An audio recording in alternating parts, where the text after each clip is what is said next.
Okay, we start actually working on the script Heart's Desire now. We chose the beginning section.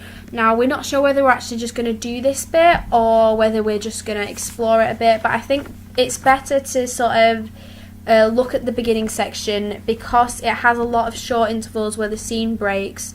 It shows the resets really well and it helps sort of build in depth. If we can do the beginning to like a 10-minute mark, I feel like it would give us enough actual content to make the play interesting, but would also show the resetting really well and change of characters. Because the play itself only has mainly 3 main characters and Lewis, so that's like mainly 4 characters in it, we've decided to do things quite a bit differently. This is an interesting way of doing it and it's going to be quite hard to explain, but the whole idea was when we reset characters, everybody in our cast changes character. So when we change character, we would potentially change costume, mannerisms, characteristics, we would change our voice, our personalities, and during the transitions we'd be neutral, but then go to our next position, be another character. Then when it resets again, you change from that character to the next character, and so on and so on. We'd also have 2 people bystanding off stage, still in the stage, sorry, but are not in the scene, that are watching. I think it feels like it would probably be really controlled, it would probably be really ordered.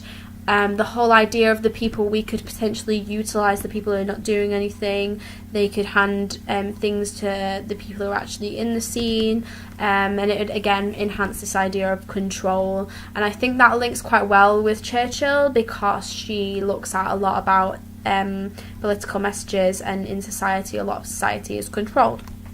So when first looking at the script, it's quite a difficult script to understand, especially with all the resets.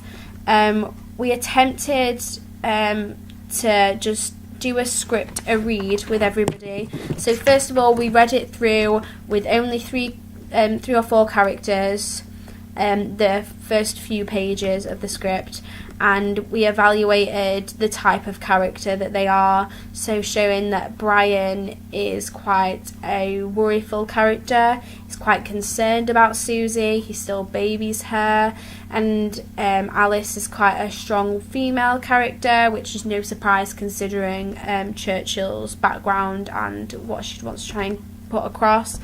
And Maisie is quite an intellectual character, but she can tend to go on quite a lot. She's quite a ditzy kind of character. She's really clever, but she's sort of detached from the other 2 in the sense that she's often in her own head, is the impression that we get from first read. When it comes to their relationship, it's a lot of conflicting relationship, it's a lot of misunderstanding, it's a lot of priority difference, and in the way that they worry about Susie, who is their daughter coming home, and the way that they have a connection to Lewis as well, who is an alcoholic, who seems like he doesn't really have his life together, and the discare that they both have for him sort of brings another element to their family. I think an important thing to realise and to discuss is the time that this is set and the ages of the characters. So in the stage directions it says that Brian and Alice are married, Maisie is Brian's sister, they are all about 60, Susie, their daughter, is 35, and Lewis, their son, is younger. So we got the impression from reading it that Lewis is quite a bit younger. Obviously old enough to drink and stuff, so we said maybe like mid-20s, and Susie is obviously 35, so a bit older, and then they're all 60. The way in which this is set, we're not sure what the time period was, but we didn't feel like it was really modern, but not like World War II era. So in some time that Carol Churchill was living, this would probably be her modern day when it was set, I guess. So thinking about potentially the 90s, 1990 something. in which this could be set, and I think it would make sense to be taking place at that time, because in terms of like women equality and stuff, there is enough equality. Alice does stick up for herself quite a lot, and it's not like she's really submissive and Brian is the one who has the power and the status in the scenes. It really fluctuates depending on what the intention of that variation of the scene is all about. Some interesting things that I have noticed in the script, certain resets, there are things that we can definitely play about with. When first staging it, we mainly focused on making sure that that we understood where the transitions were going, how we might develop this to make it smoother. So changing about with the ideas of costume. An important thing, I'll talk about the different scenes in a minute. The important thing that I just wanted to mention before that was that when Brian comes into the scenes, especially in the beginning when he has that entrance, he is stage direction to put on different jackets and take them off. So when the first reset happens, Brian enters with a red sweater, and then the second one he enters with a tweed jacket, then he enters with an old cardigan, and we really wanted to exaggerate that with as many jackets as we could. This was one of the most initial ideas.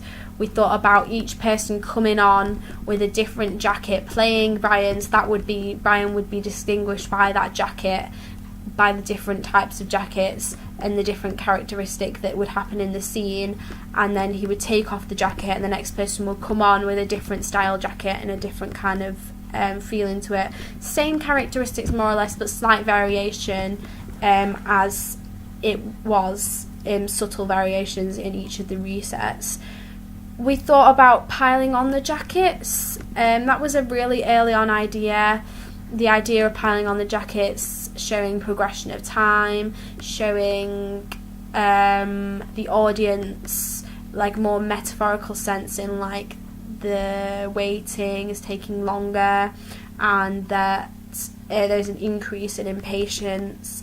The scene is becoming more absurd and more chaotic as it goes, and even just having like a chair like piled with loads of jackets shows that, and it's shown over time and a progression of that. When looking at this in relation to Churchill and Brecht's style, obviously I've talked about the resets. That's the most key thing when it comes to this play. But the other things that sort of hint to this are the slight variations. I'm just trying to find it. The phone ringing. When the phone rings again, that breaks like a facade. We thought in relation to Brecht and Churchill's style, we thought fairly early on that we could have somebody like, I think it's Leah at that point, holding a phone, and she passes it to the character who is the character on stage, and she is just like the thing controlling it.